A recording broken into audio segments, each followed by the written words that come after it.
हाय दोस्तों, पिछले लेक्चर के अंदर हमने एक्साइटेशन फिनोमिना का कंसेप्ट स्टार्ट किया था और उसके अंदर मैंने सिंगल फेज ट्रांसफार्मर के बारे में बात की थी। तो पहले हमने लास्ट वीडियो में क्या कवर किया था उसको एक बार रिविजिट कर लेते हैं, क्योंकि वो सारे कॉन्सेप्ट आज जो हम कवर करने वाले हैं उसके अंदर यूज होंगे। सबसे पहली चीज मैंने ये बोली थी कि अगर वोल्टेज और फ्लक्स साइनोसॉइडल होते हैं तो जो करंट होता है आई नॉट या आई म्यू, ये आता है पीकी। पीकी का मतलब होता है इसमें है डोमिनेंट थर्ड हार्मोनिक। मैंने बोला था डोमिनेंट हार्मोनिक हमेशा कौन सा होता है, जो कि लोएस्ट ऑर्डर हार्मोनिक है, और हाफ वेव सिमेट्री की वजह से सिर्फ ऑड हार्मोनिक आते हैं, तो फंडामेंटल के बाद अगला होता है थर्ड हार्मोनिक। फिर हमने क्या बोला था, ड्यू टू हिस्टेरेसिस, हिस्टेरेसिस की वजह से क्या आता है,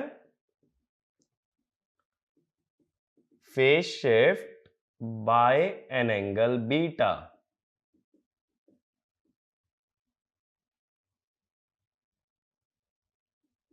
तो इसमें हमें क्या पता चला था, I naught leads phi, third one. ठीक है, इसके बाद हमने क्या देखा था, अगर आई म्यू साइनोसोइडल ले लिया गया, मैग्नेटाइजिंग करंट, देन जो फ्लक्स आता है वो फ्लैट टॉप्ड होता है, और जो ईएमएफ आता है वो पीकी आता है। मैंने प्रूफ भी किया था ना, डेरिवेटिव लेके वेवफॉर्म बनाई थी, और इन दोनों में ही होता है डोमिनेंट थर्ड हार्मोनिक। मैंने बोला था इसमें से फर्स्ट केस डिजायरेबल है, थर्ड केस अनडिजायरेबल है, क्योंकि अगर थर्ड हार्मोनिक को आना ही है तो बेहतर है कि करंट में आए ताकि ईएमएफ में ना आए, और ईएमएफ में नहीं आया तो वो कभी भी लोड तक नहीं जा पाएगा। अगर थर्ड वाला केस आ गया तो ईएमएफ में थर्ड हार्मोनिक आएगा, ईएमएफ में थर्ड हार्मोनिक आने से ये लोड के अंदर भी रिफ्लेक्ट होगा और लोड की परफॉर्मेंस को खराब करेगा। तो अब हमें यहां से ये चीज लर्न करने के लिए मिलती है कि थर्ड हार्मोनिक किसी एक वेवफॉर्म में आना कंपलसरी है, या तो आई म्यू या फिर फ्लक्स। अब क्या होता है, जब हम हार्मोनिक्स पे आ ही गए हैं तो हमें ये तो पता है कि ऑड ऑर्डर के हार्मोनिक्स होंगे हाफ वेव सिमेट्री की वजह से, थर्ड फिफ्थ सेवेंथ नाइन्थ। तो अब हम इन्हीं हार्मोनिक्स के बारे में बात करेंगे, लेकिन थ्री फेज के अंदर रेदर देन सिंगल फेज। मेरी बात क्लियर है? अब हमें हार्मोनिक्स की बात करनी है but in three phase transformer. तो क्या होता है, सिंगल फेज ट्रांसफॉर्मर के हार्मोनिक्स इतने ज्यादा क्रूशियल नहीं होते, क्योंकि उनका जो आई नॉट या आई म्यू होता है ये काफी कम होता है।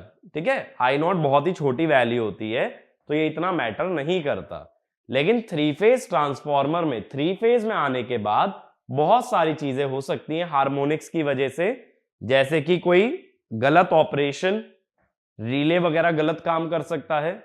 इसके अलावा कम्युनिकेशन लाइन से इंटरफेरेंस भी हो सकता है। ये सारे कारण की वजह से थर्ड हार्मोनिक या हार्मोनिक्स थ्री फेज में ज्यादा रेलिवेंट होते हैं as compared to single phase. तो इसमें लिखना, in single phase transformer, in single phase transformer harmonics are usually ignored. In single phase transformer, harmonics are usually ignored due to less value of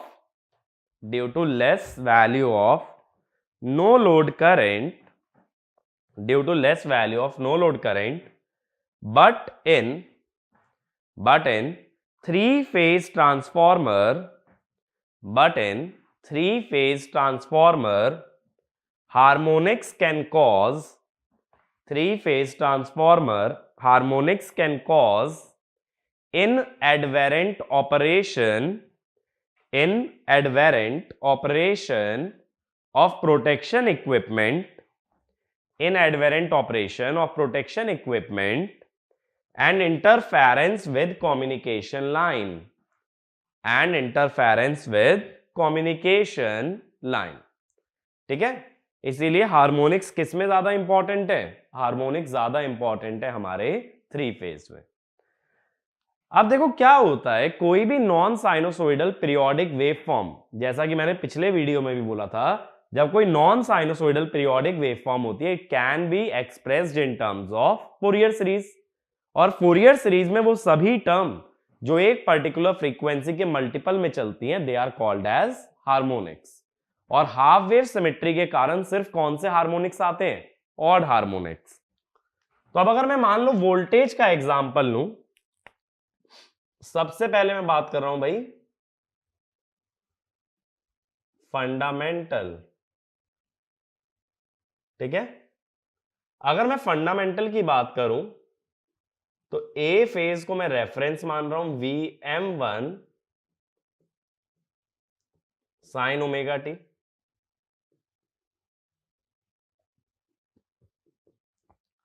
positive sequence लेके चलो,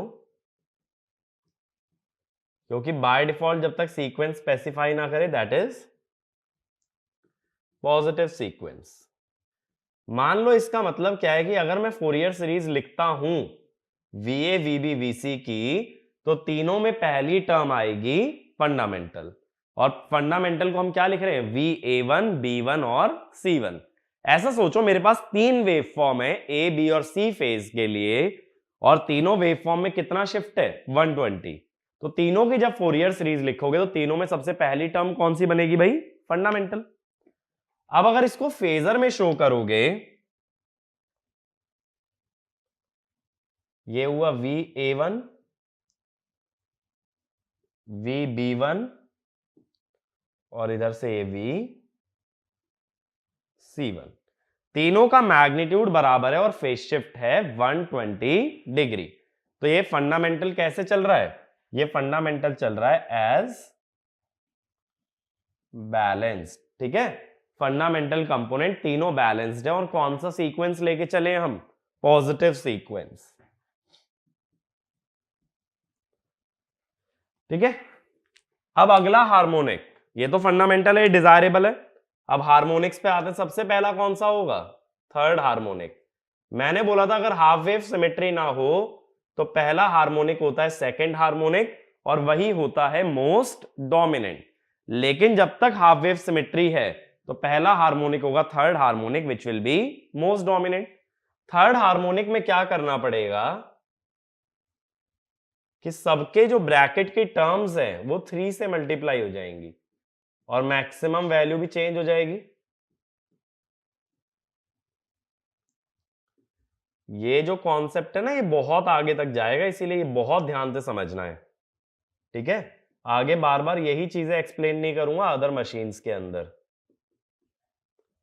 अब देखो sign 3 omega T minus 360, हम ये जानते हैं किसी भी कॉम्प्लेक्स नंबर में, किसी भी फेजर में 360 डिग्री का फेज शिफ्ट 0 डिग्री के बराबर होता है। तो क्या बचेगा? सिर्फ sine 3 omega T, VC3 VM3 sine 3 omega T plus 120। Again 3 को अंदर ले जाओगे तो 3 ओमेगा टी प्लस 360, 360 को तो 0 भी कह सकते हो, साइन 3 ओमेगा टी। अब इसमें देखो तीनों का मैग्नीट्यूड भी बराबर है, VM3 VM3 VM3, और तीनों में सिर्फ क्या आ रहा है? Sine 3 omega T sine 3 omega T sine 3 omega T, यानी कोई फेज डिफरेंस नहीं है। इसका मतलब है जब फेजर बनेगा इसका, तो फेजर में तीनों सेम फेज में आएंगे और तीनों की लेंथ भी बराबर होगी। जब तीनों सेम फेज में आते हैं तो इसको बोलते हैं जीरो सीक्वेंस, ठीक है। अगर ABC होता है पॉजिटिव, ACB होता है नेगेटिव, और तीनों अगर सेम फेज में, यानी कि क्या बोलते हैं, मैंने एक और टर्म पहले भी बताया था, कोफेजल। अगर तीनों कोफेजल हैं then it is called as zero sequence. मेरी बात क्लियर हुई? अब इसके अंदर दूसरी चीज समझना कि फेजर्स जो होते हैं ना, फेजर्स को क्या मानते हो कि वो रोटेटिंग है, और वो कितनी स्पीड से रोटेट करते हैं? जो उनकी फ्रीक्वेंसी है। तो फंडामेंटल की फ्रीक्वेंसी ओमेगा, तो ये वाले फेजर ओमेगा से रोटेट कर रहे हैं। थर्ड हार्मोनिक की फ्रीक्वेंसी 3 ओमेगा, तो ये 3 ओमेगा से रोटेट कर रहे हैं। तो जिनको ये बात पहले नहीं मालूम थी, एक पॉइंट लिख लेना, phasors always rotate, phasors always rotate in anti-clockwise direction at a speed given by their frequency, ऐसा मत सोचना मैं रोटेटिंग मैग्नेटिक फील्ड की बात कर रहा हूं, मैं फेजर्स की बात कर रहा हूं भाई। ये जो फेजर होते हैं ना, ये टाइम डोमेन में घूमते रहते हैं लगातार, और कितनी स्पीड से घूमते हैं? अपनी फ्रीक्वेंसी के हिसाब से। अब थर्ड के बाद अगला हार्मोनिक कौन सा होता है भाई? अगला होता है अपना फिफ्थ हार्मोनिक। सारे ऑड चलेंगे ना। अब इसकी बात कर लेते हैं। अब देखो, जैसे थर्ड में 3 से मल्टीप्लाई किया, फिफ्थ में 5 से करोगे। Vm5 sine 5 omega T, Vb5 पूरी टर्म में 5 मल्टीप्लाई कर दो, sine 5 omega T minus 120। 120 into 5 क्या हो जाएगा भाई? 600 हो जाएगा। माइनस 600 को कैसे लिख सकते हो, ये बात ध्यान से देखना। देखो मैं माइनस 600 को कैसे लिख रहा हूं, माइनस 720 प्लस 120। अब 720 जो है वो तो 360 का मल्टीपल है, उसे तो हटा ही सकते हैं।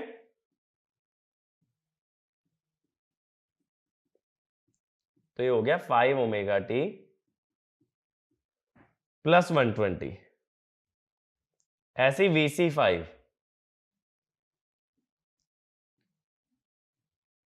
अब ये हो जाएगा साइन 5 ओमेगा टी प्लस 600।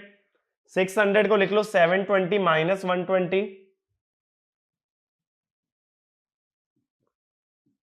720 को फिर हटा दोगे तो ये माइनस 120। ये बन गए तीनों। अब इसका मतलब अगर ए वाले को रेफरेंस ले रहे हो, A5, इससे सी वाला जो है ना 120 लैग कर रहा है, माइनस 120 पे आ रहा है C5, और बी वाला 120 लीड कर रहा है, तो बी इधर आ रहा है। अब देखो फेज सीक्वेंस क्या हो गया इधर, ACB हो गया ना। ACB अगर हो गया तो ये क्या हो गया अपना? Negative sequence. तो फिफ्थ हार्मोनिक जो होता है दैट इज नेगेटिव सीक्वेंस। ये मेरी बात क्लियर हुई? ठीक है। और ये कितनी स्पीड से घूम रहे होंगे? ये घूमते हमेशा एंटी क्लॉकवाइज है। कितनी स्पीड से? 5 ओमेगा। अब यहां पे जो लोग मशीन पढ़ चुके हैं, फिर से ज्यादा दिमाग ना लगाएं कि नेगेटिव सीक्वेंस की मैग्नेटिक फील्ड उल्टा घूमती है। It is not magnetic field, it is simply phasor of the voltage. ये मेरी बात क्लियर हुई? अब लास्ट पे आता हूं। लास्ट में बात कर रहा हूं सेवेंथ हार्मोनिक की।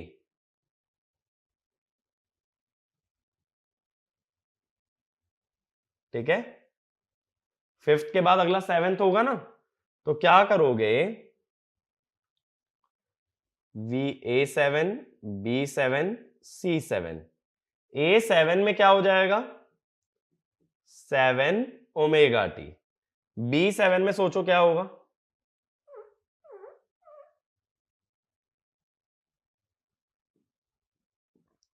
7 ओमेगा टी माइनस 120।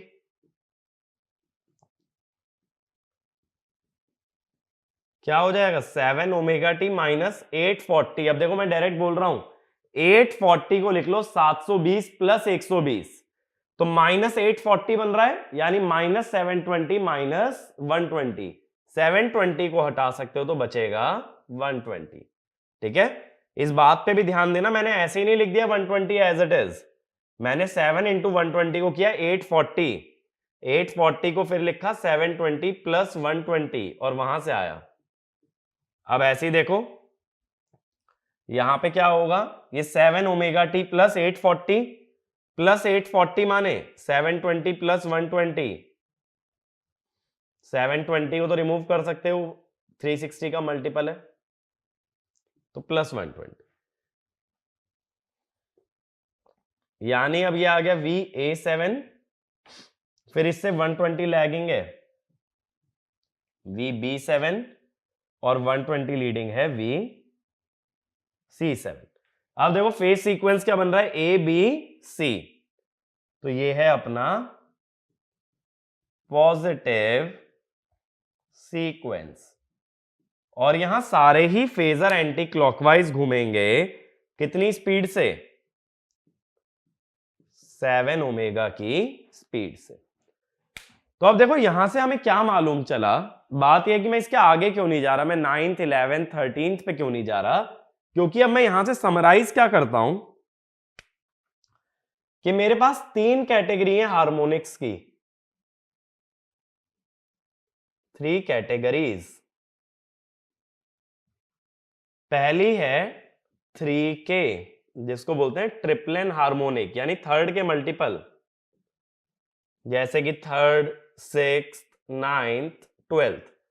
लेकिन ऐसे मत सोच लेना थर्ड, सिक्स, 9th, 12th, क्योंकि इवन तो हो ही नहीं सकते। तो क्या बोलोगे? थर्ड, 9th, 15th, 21, ऐसे चलेंगे। 3 के सिर्फ ऑड मल्टीपल लेना है ना, इवन तो हम पहले ही बोल चुके हैं आ ही नहीं सकते। तो 6, 12, 18 ये सब पॉसिबल ही नहीं है, सिर्फ कौन से आएंगे? ऑड। ये सारे होते हैं जीरो सीक्वेंस। अगली कैटेगरी होती है 6K-1, जैसे पांचवा था, K को 1 रखो जरा, 6 - 1 5, K को 2 रखो, 12 - 1 11, K को 3 रखो, 18 - 1 17। तो ऐसे जो हार्मोनिक्स होते हैं ये होते हैं नेगेटिव सीक्वेंस।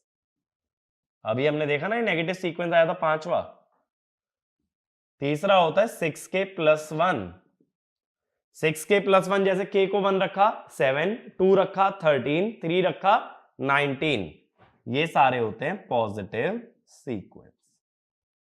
तो ये बात आगे तक हर मशीन के लिए कैरी करोगे कि हार्मोनिक्स के हिसाब से तुम उसका सीक्वेंस बता पाओ। ये बात क्लियर हुई मेरी यहां तक?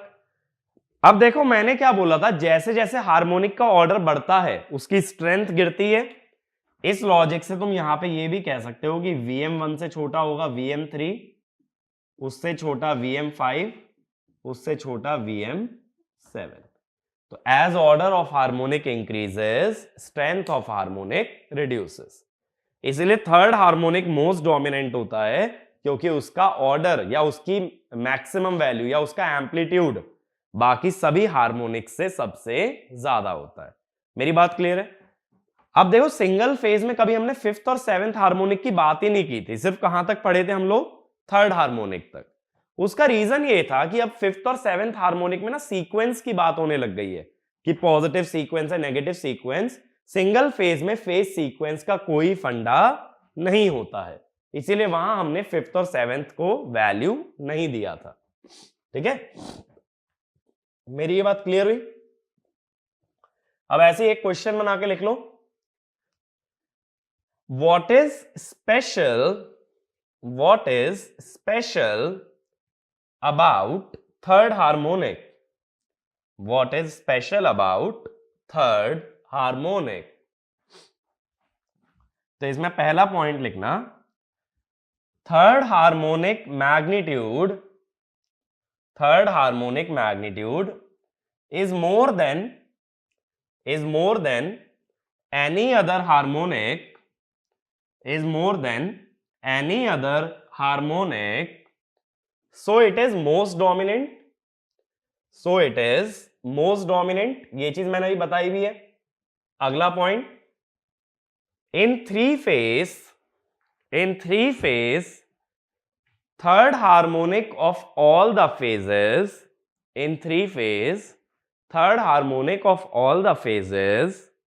are zero sequence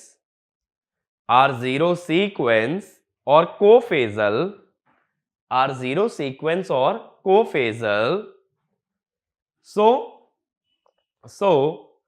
their sum is non-zero,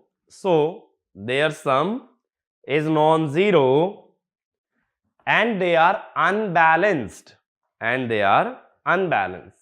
देखो बैलेंसिंग की कंडीशन ये होती है कि मैग्नीट्यूड सेम होना चाहिए और फेज शिफ्ट होना चाहिए 120 डिग्री।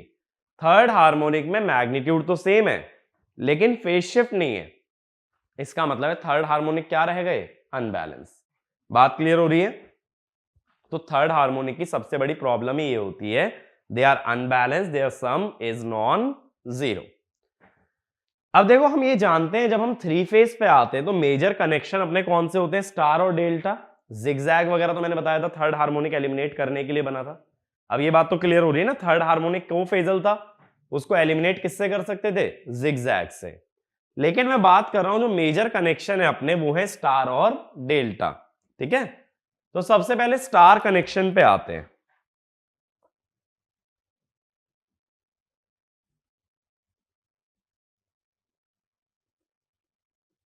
अब सबसे पहली बात जो याद रखोगे, third harmonics are identical in all phases, यानी एग्जैक्टली सेम होते हैं थर्ड हार्मोनिक हर फेज के अंदर। मेरी बात समझने की कोशिश करो कि जब फोरियर सीरीज लिखते हो तब ये थोड़ी ना कभी सोचते हो कि फोरियर सीरीज वोल्टेज की लिख रहे हो या करंट की। फोरियर सीरीज तो फोरियर सीरीज है, वेव फॉर्म के लिए लिखी जाती है, भले ही वो वोल्टेज हो भले ही वो करंट हो। यानी जितना एनालिसिस अभी मैंने वोल्टेज के लिए किया है वहां v की जगह i लिख दो, क्या मेरे किसी डेरिवेशन में चेंज होगा? बस हर जगह v की जगह i लिख दो, va vb vc की जगह ia ib ic, ठीक है, vm1 की जगह im1 im3 im5 im7। तो यानी same analysis is applicable for current. तो एक पॉइंट और लिख लो, the harmonic analysis performed for voltages, the harmonic analysis performed for voltages can be directly replicated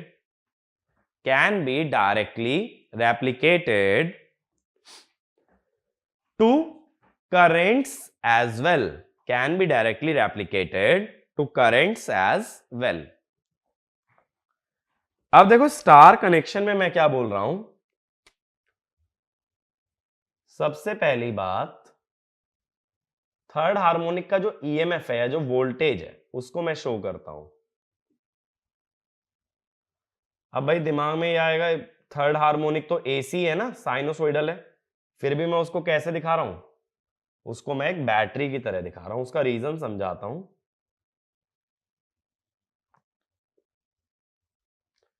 ये है E3, तीनों में बराबर होता है ना, इसीलिए E3 और E3, ये न्यूट्रल, ये A B C। अब बात है थर्ड हार्मोनिक को डीसी बैटरी की तरह क्यों शो किया है, क्योंकि जो E3 है देखो ये सिंपली ऐसा है, तो नो, हमें ये पता है ना थर्ड हार्मोनिक में कोई फेज शिफ्ट नहीं होता तीनों फेजेस में। अगर तीनों में कोई फेज शिफ्ट नहीं होता है इसका मतलब क्या है, they can be represented as DC source.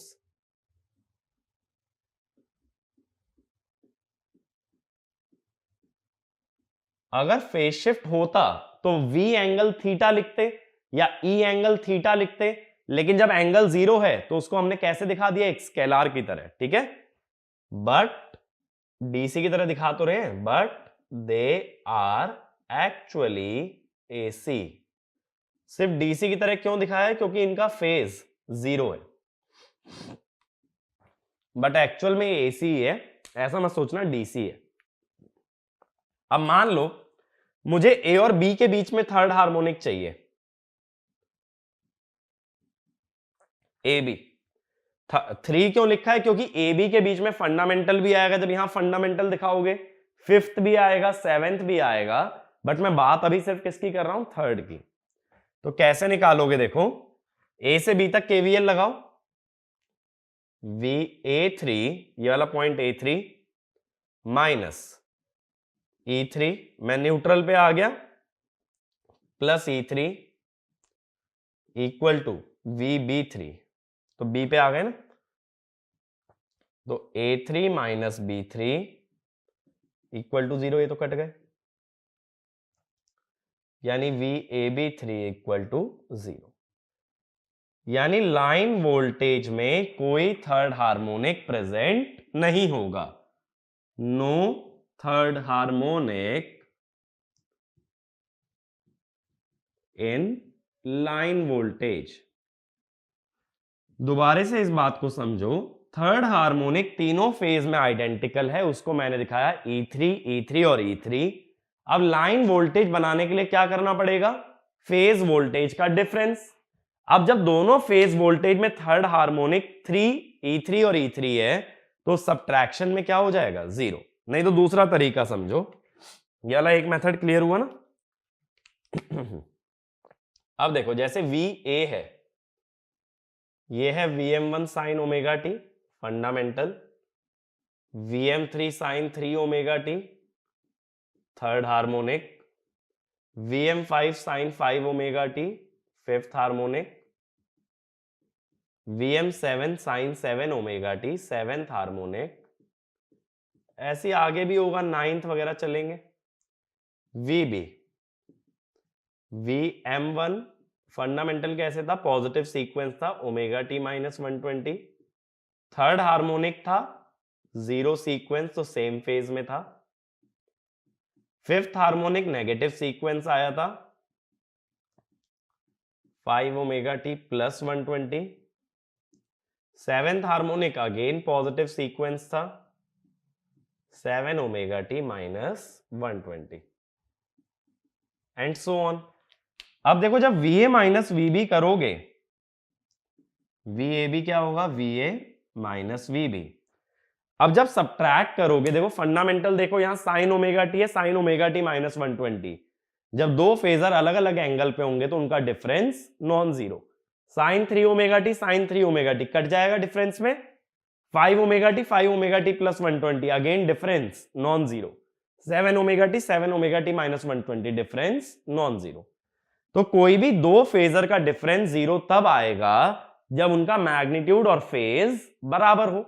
और मैग्नीट्यूड और फेज बराबर कौन से हार्मोनिक्स का होता है? ट्रिप्लेन हार्मोनिक्स का, विच आर जीरो सीक्वेंस। तो डिफरेंस लेते हुए ट्रिप्लेन हार्मोनिक्स कट जाते हैं, और डिफरेंस किसके लिए लेते हो? लाइन वोल्टेज के लिए। यानी line voltage does not contain any triplen harmonic. तो ये वाला पॉइंट लिख लो। In star connection, the line voltage, in star connection, the line voltage does not contain any third harmonic.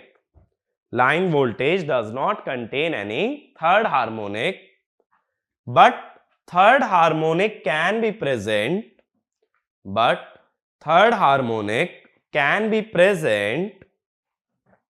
in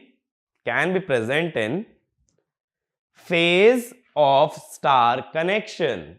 In phase of star connection. बात clear हुई? Phase voltage में तो आ रहा है ना E3, देखो फेज वोल्टेज में थर्ड हार्मोनिक था। जब डिफरेंस लोगे तब दोनों का थर्ड हार्मोनिक कट जाएगा, तो लाइन वोल्टेज में नहीं आएगा बट फेज में आएगा। ये तो बात हुई वोल्टेज की।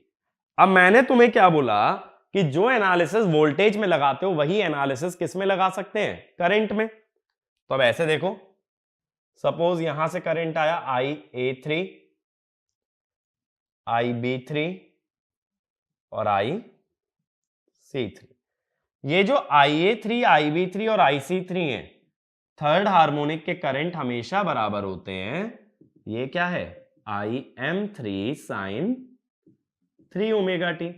थर्ड हार्मोनिक में मैग्नीट्यूड भी बराबर होता है और एंगल भी बराबर होता है। अब देखो, जब ये तीनों करंट एक नोड पे मिलते हैं न्यूट्रल पे, तो इनकमिंग करंट कितना है? IA3 plus IB3 plus IC3। अब मान लो यहां न्यूट्रल ग्राउंडेड है और ये करंट है IN, न्यूट्रल करंट। अब मुझे देख के बताओ न्यूट्रल में कितना करंट आएगा इस हिसाब से? बताओ भाई, जब KCL लगाओगे तो न्यूट्रल में इनकमिंग करंट कितना है? IA3 plus IB3 plus IC3। तो न्यूट्रल में करंट हुआ इनकमिंग इक्वल टू आउटगोइंग है ना, बस KCL लगाया है। तो ये हो गया 3 IM3 sin 3 ओमेगा टी। तो न्यूट्रल में basically 3 times the third harmonic current आता है। लेकिन मान लो अगर न्यूट्रल ग्राउंडिंग ना होती, इफ न्यूट्रल इज आइसोलेटेड और अनग्राउंडेड, यानी यहां से न्यूट्रल का कनेक्शन ब्रेक कर दें अगर, तो न्यूट्रल का कनेक्शन ब्रेक करते ही क्या होगा, ओपन सर्किट में करंट हो जाएगा 0। केसीएल के हिसाब से IN तो 3IA3 था, ये हो गया 0, तो IA3 हो गया 0, यानी no third harmonic current without neutral grounding. मेरी बात समझ आई? बिना न्यूट्रल ग्राउंडिंग के कोई थर्ड हार्मोनिक करंट फ्लो नहीं कर पाएगा। थर्ड क्या, थर्ड के मल्टीपल भी नहीं, वो तो थर्ड मोस्ट डोमिनेंट है इसीलिए थर्ड की बात कर रहे हैं, वरना बात तो यहां 9th की भी होनी चाहिए, बात यहां 15 की भी होनी चाहिए, 21 की भी होनी चाहिए, लेकिन उनमें सबसे डोमिनेंट कौन सा होगा, थर्ड। मेरी बात क्लियर हुई? यानी थर्ड हार्मोनिक करंट तब एग्जिस्ट कर सकता है जब न्यूट्रल क्या रहे, ग्राउंडेड। नहीं किया ग्राउंडेड तो थर्ड हार्मोनिक करंट एग्जिस्ट नहीं करेगा। तो अगला पॉइंट यही लिखना, third harmonic current can exist, third harmonic current can exist in line as well as phase of star connection, line as well as phase of star connection। मैंने दोनों क्यों लिखवाए, क्योंकि स्टार में लाइन और फेज करंट बराबर होते हैं, तो अगर लाइन में एग्जिस्ट करेगा तो फेज में करेगा, या फेज में करेगा तो लाइन में भी करेगा। Third harmonic current can exist in line as well as phase of star connection if the neutral terminal is grounded, if the neutral terminal is grounded।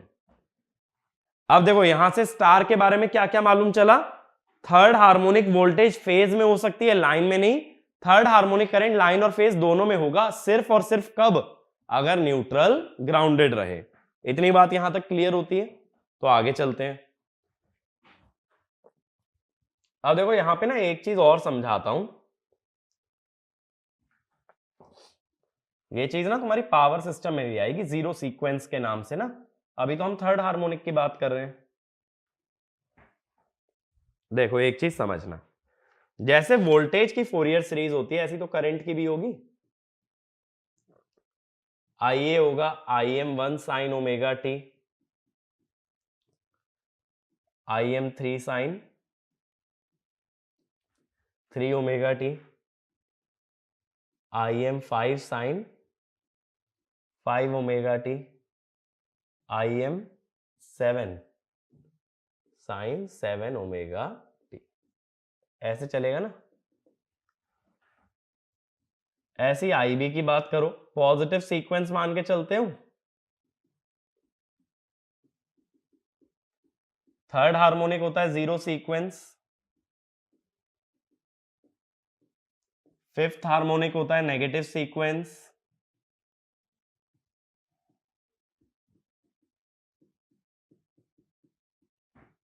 Seventh harmonic होता है positive sequence.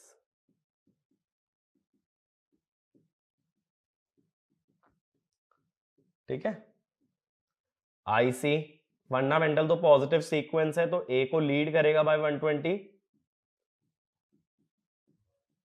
Third harmonic zero sequence है, same phase में आएगा। Fifth harmonic negative sequence है तो lag करेगा।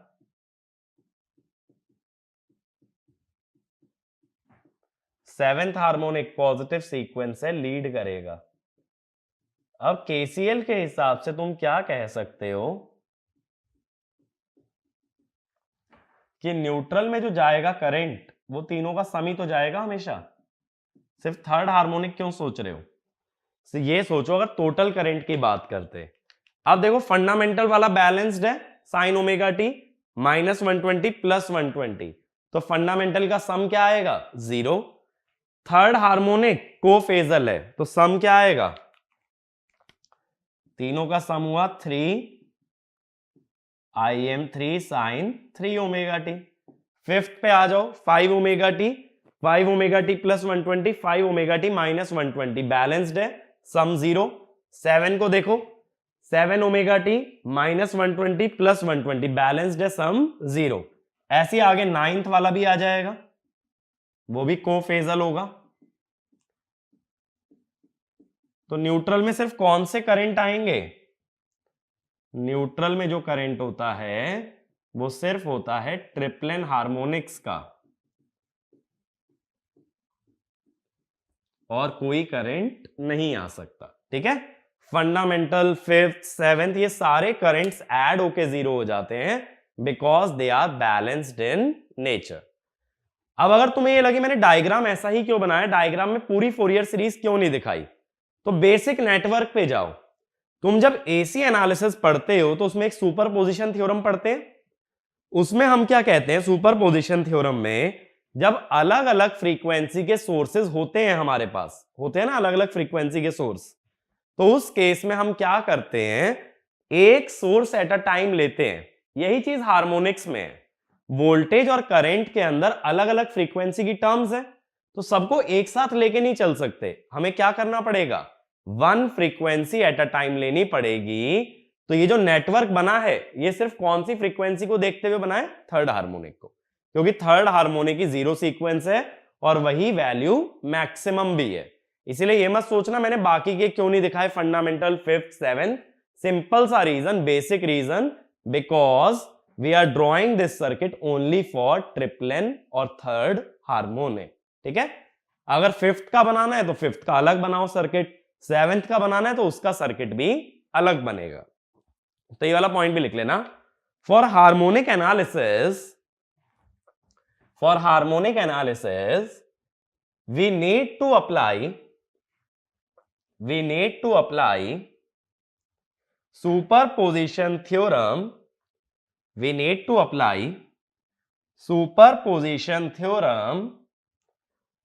So we consider only one harmonic at a time. तो ये स्टार कनेक्शन समझ आया। अभी इसकी समरी में लिखवा दूंगा। अगले पे आ जाओ, डेल्टा कनेक्शन पे।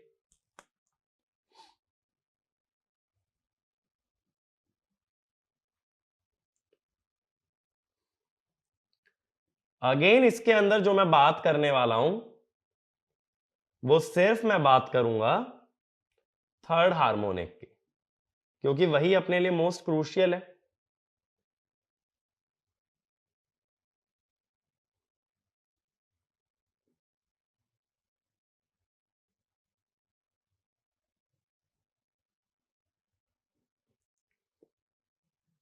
देखो, E3, E3, E3,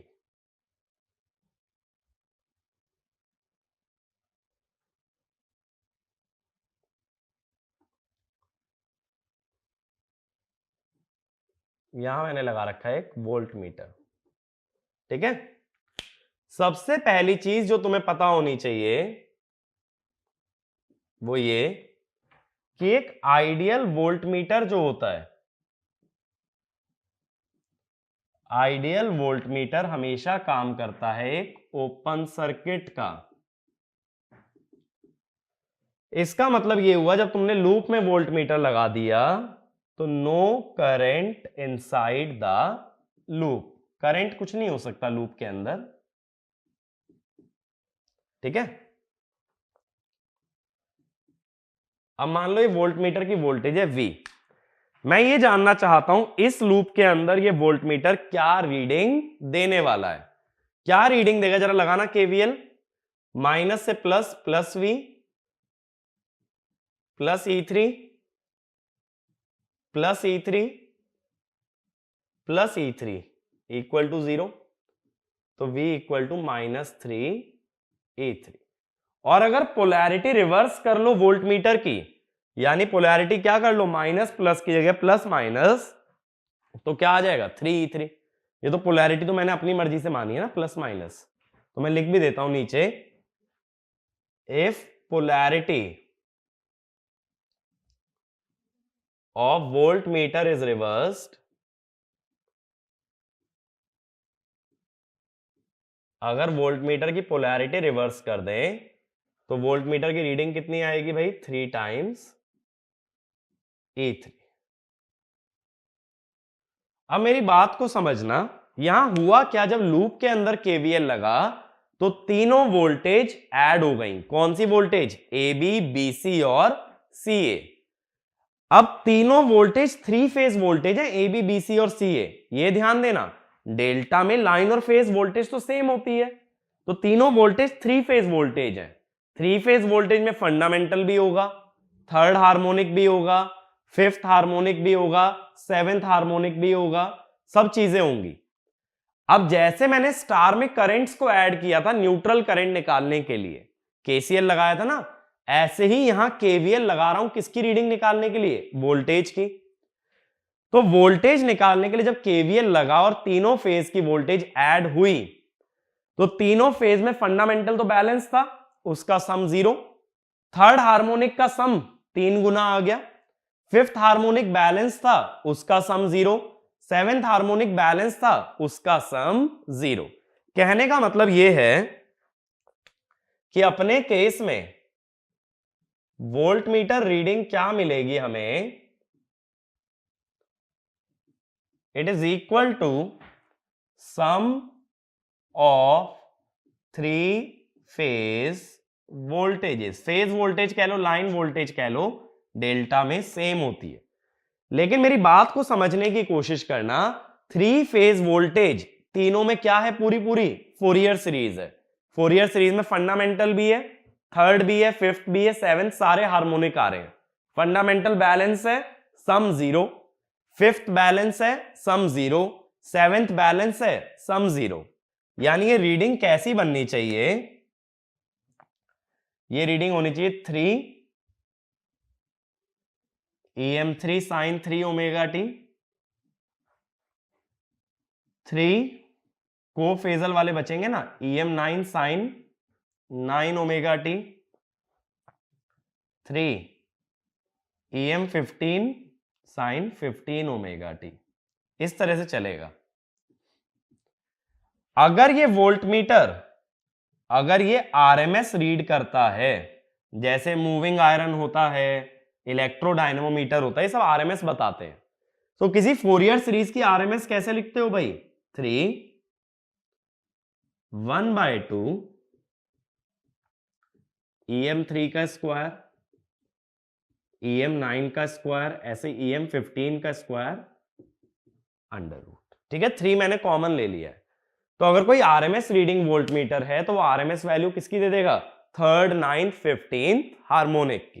तो वाला एक पॉइंट लिखो, if an ideal voltmeter, if an ideal voltmeter is connected in the loop, is connected in the loop of delta connection, is connected in the loop of delta connection, it gives a reading, it gives a reading equal to RMS value, equal to RMS value of triplen harmonics, RMS value of triplen harmonics in delta voltage, triplen harmonic in delta voltage.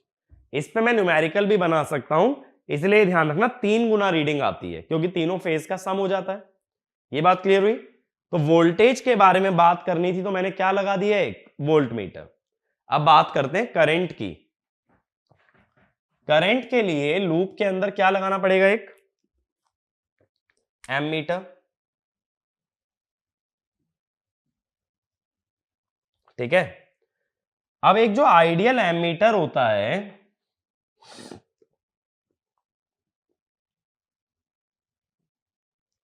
किसका काम करता है, short circuit का काम करता है, ठीक है, आइडियल एमीटर शॉर्ट सर्किट माना जाता है। अब देखो ट्रांसफॉर्मर की जो वाइंडिंग होती है, जो सर्किट होता है, उसमें सीरीज और शंट दोनों ब्रांच होती हैं। हम लोग अभी शंट ब्रांच कंसीडर नहीं कर रहे, सिर्फ सीरीज ब्रांच कंसीडर कर रहा हूं। सीरीज ब्रांच में क्या होता है, आर और एक्स होता है ना, एक रेजिस्टेंस होता है वाइंडिंग रेजिस्टेंस और एक लीकेज रिएक्टेंस।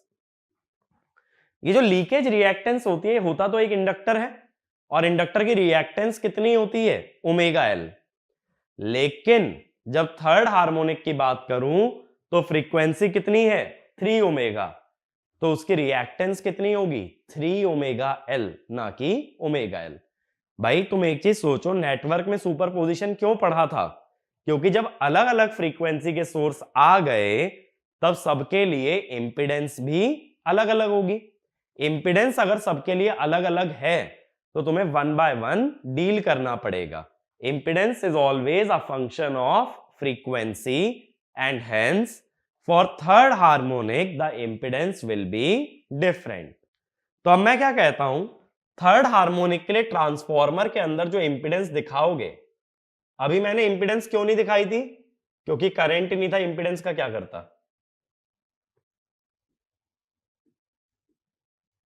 ठीक है। ट्रांसफॉर्मर में ईएमएफ के साथ एक इंपिडेंस भी होती है, Z3 क्या है, रेजिस्टेंस तो फ्रीक्वेंसी से इंडिपेंडेंट है बट रिएक्टेंस जो है वो फ्रीक्वेंसी पे डिपेंड करती है। ये मेरी बात क्लियर हुई। अगर रिएक्टेंस ना होती तो सभी हार्मोनिक को एक साथ डील कर सकते थे, बट हर हार्मोनिक के लिए रिएक्टेंस अलग अलग आएगी। अब मैंने बोला था जैसे थर्ड हार्मोनिक वोल्टेज आइडेंटिकल होती है, ऐसे करंट आइडेंटिकल होते हैं। तो देखो ये पहला फेज करंट थर्ड हार्मोनिक का AB3, ये दूसरा BC3 और ये तीसरा CA3। ये तो हो गए फेज करंट। लाइन करंट की बात कर लो, IA3, IB3, IC3, ये तीनों लाइन करंट हो गए। डेल्टा की लाइंस में जो करंट है वो लाइन करंट है और जो वाइंडिंग में करंट है वो फेज करंट है, ठीक है।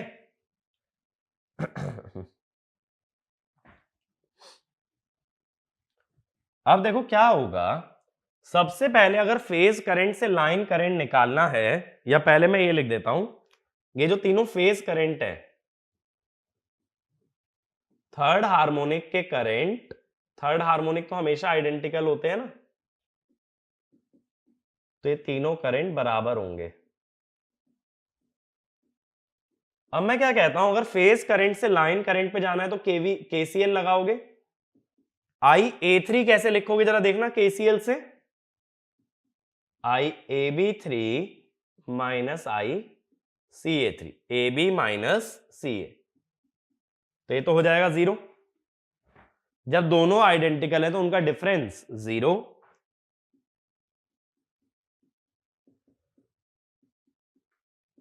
ऐसे ही IB3 और IC3 निकालोगे ना, वो भी 0 आएंगे केसीएल से, क्योंकि जब दो करंट आइडेंटिकल तो उनका difference 0।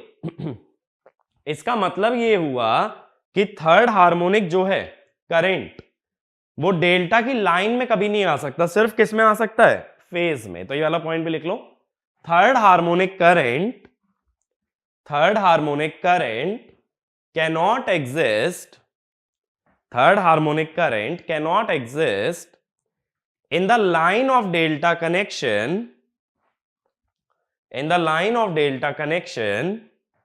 but it can exist in phase of delta connection, अब इसका मतलब है देखो, ये जो थर्ड हार्मोनिक करंट है ना, ये ऐसे लूप में घूमता रहेगा, ये कभी भी लाइन में नहीं घुसेगा, ये इसी क्लोज लूप को घूमता रहेगा, क्योंकि देखो AB3 और BC3 बराबर है ना, यानी जो AB3 आया वो इधर से घूम गया BC3 में, BC3 और CA3 बराबर है, फिर वो यहां से घूम गया, यानी वो इस ट्राइंगल में लूप कर रहा है। अब भाई मैं ये जानना चाहता हूं ये लूप करंट कितना है, तो केवीएल लगा लेते हैं। करंट की डायरेक्शन में देखो ऐसे प्लस माइनस मार्क कर लो इंपेडेंस पे। अगर केवीएल लगाएं, देखें जरा, इधर से शुरू कर रहा हूं सी वाले पॉइंट से, प्लस से minus, minus E3 minus I3Z3 minus E3 minus I3Z3 minus E3 minus I3Z3। इसका मतलब ये हुआ 3E3 माइनस के इज 3I3Z3, यानी I3 इज माइनस साइन क्या बता रहा है कि उल्टी डायरेक्शन में फ्लो करेगा, बस इतना बता रहा है।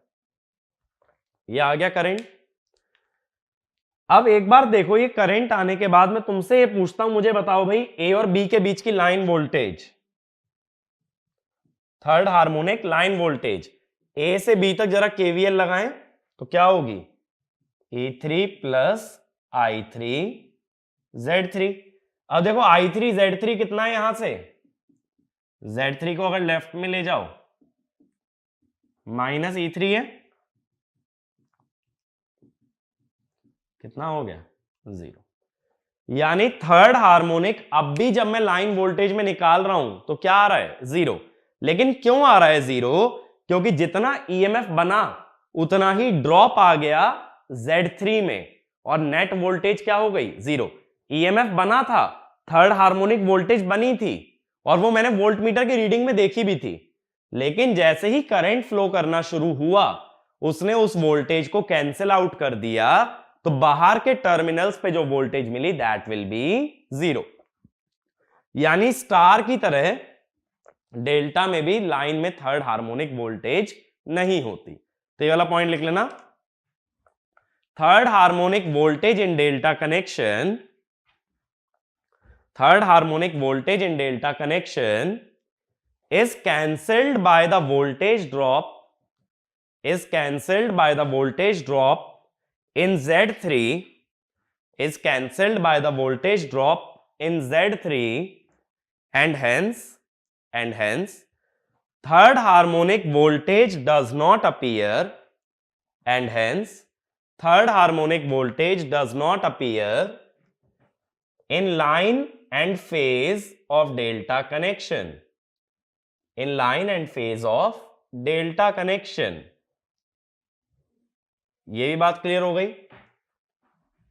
अब देखो मैं ये चीज समराइज कर देता हूं, ये स्टार डेल्टा वाला जो फंडा है, तो समरी ना ये पूरी बना के लिख लो। ये मैंने 3 हार्मोनिक का जो राइट में लिख रखा है समरी करके लिख लो कि हमने क्या देखा, हार्मोनिक्स का नेचर कैसा होता है। अब इसके बाद लाइफ टाइम जो तुम्हें पॉइंट्स याद रखने हैं, आगे तक मशीन कोई भी हो, सब्जेक्ट कोई भी हो, पता होना चाहिए। स्टार कनेक्शन क्या क्या लर्निंग मिली, वोल्टेज की अगर बात करें, फेज में थर्ड हार्मोनिक आ सकता है, आएगा या नहीं आएगा ये बात की बात है। लाइन में नो थर्ड हार्मोनिक। या एक काम करते हैं, इसको और बेहतर तरीके से बनाते हैं। देखो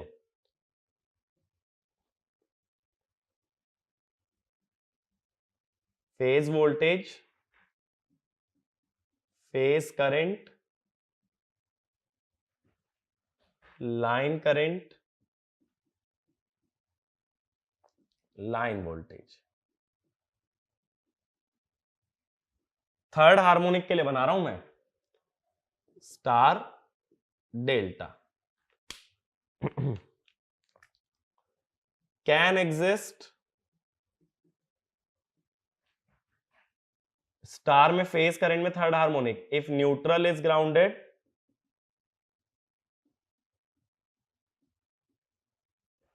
लाइन में भी लाइन और फेज तो सेम ही होते हैं। If neutral is grounded, line voltage में थर्ड हार्मोनिक नहीं आता। डेल्टा में फेज वोल्टेज में थर्ड हार्मोनिक नहीं आएगा, फेज करंट में थर्ड हार्मोनिक आएगा, लाइन करंट में नहीं आएगा, लाइन वोल्टेज में नहीं आएगा। ठीक है, तो ये होता है कि थर्ड हार्मोनिक कहां प्रेजेंट है और कहां प्रेजेंट नहीं है। ठीक है, अब क्वेश्चन ये आता है भाई, ये पूरी एनालिसिस हो गई, यहां मैग्नेटाइजिंग करंट, फ्लक्स, इन सब की तो बात हुई नहीं। तो देखो अभी तक हमने जो समझा है ना, ये चीज बेसिक है। अब मुझे ये समझ आ गया कि थर्ड हार्मोनिक कहां होगा और कहां नहीं होगा। अब इसको अगर हम सिंगल फेज वाले पार्ट से रिलेट करते हैं तो बहुत अच्छी बात, बहुत बेहतरीन बात ये समझो, अभी मैंने जब ये लेक्चर शुरू किया था तो मैंने क्या बोला था, थर्ड हार्मोनिक किसी एक चीज में हो सकता है, या तो करंट में या तो फ्लक्स में। करंट में हुआ तो फ्लक्स साइनोसोइडल, फ्लक्स में हुआ तो करंट साइनोसोइडल। तो मैंने तुम्हें यही लिखवाया है करंट और वोल्टेज में। तो अगर करंट में थर्ड हार्मोनिक आ गया तो फ्लक्स साइनोसोइडल और वोल्टेज भी साइनोसोइडल, और करंट में अगर नहीं आया तो फ्लक्स में थर्ड हार्मोनिक आएगा और वोल्टेज में भी थर्ड हार्मोनिक आएगा। ठीक है, तो ये बेसिक हमें क्लियर है। अब हम आगे क्या करने वाले हैं ना, ट्रांसफॉर्मर के अलग अलग कनेक्शन देखेंगे, star star, delta delta, star delta, delta star, और वहां बात करेंगे इन हार्मोनिक्स की, कि कनेक्शन पे हार्मोनिक्स कैसे डिपेंड करते हैं, और फिर ये कैसे पता चलेगा कौन सी वेवफॉर्म पी की, कौन सी फ्लैट टॉप।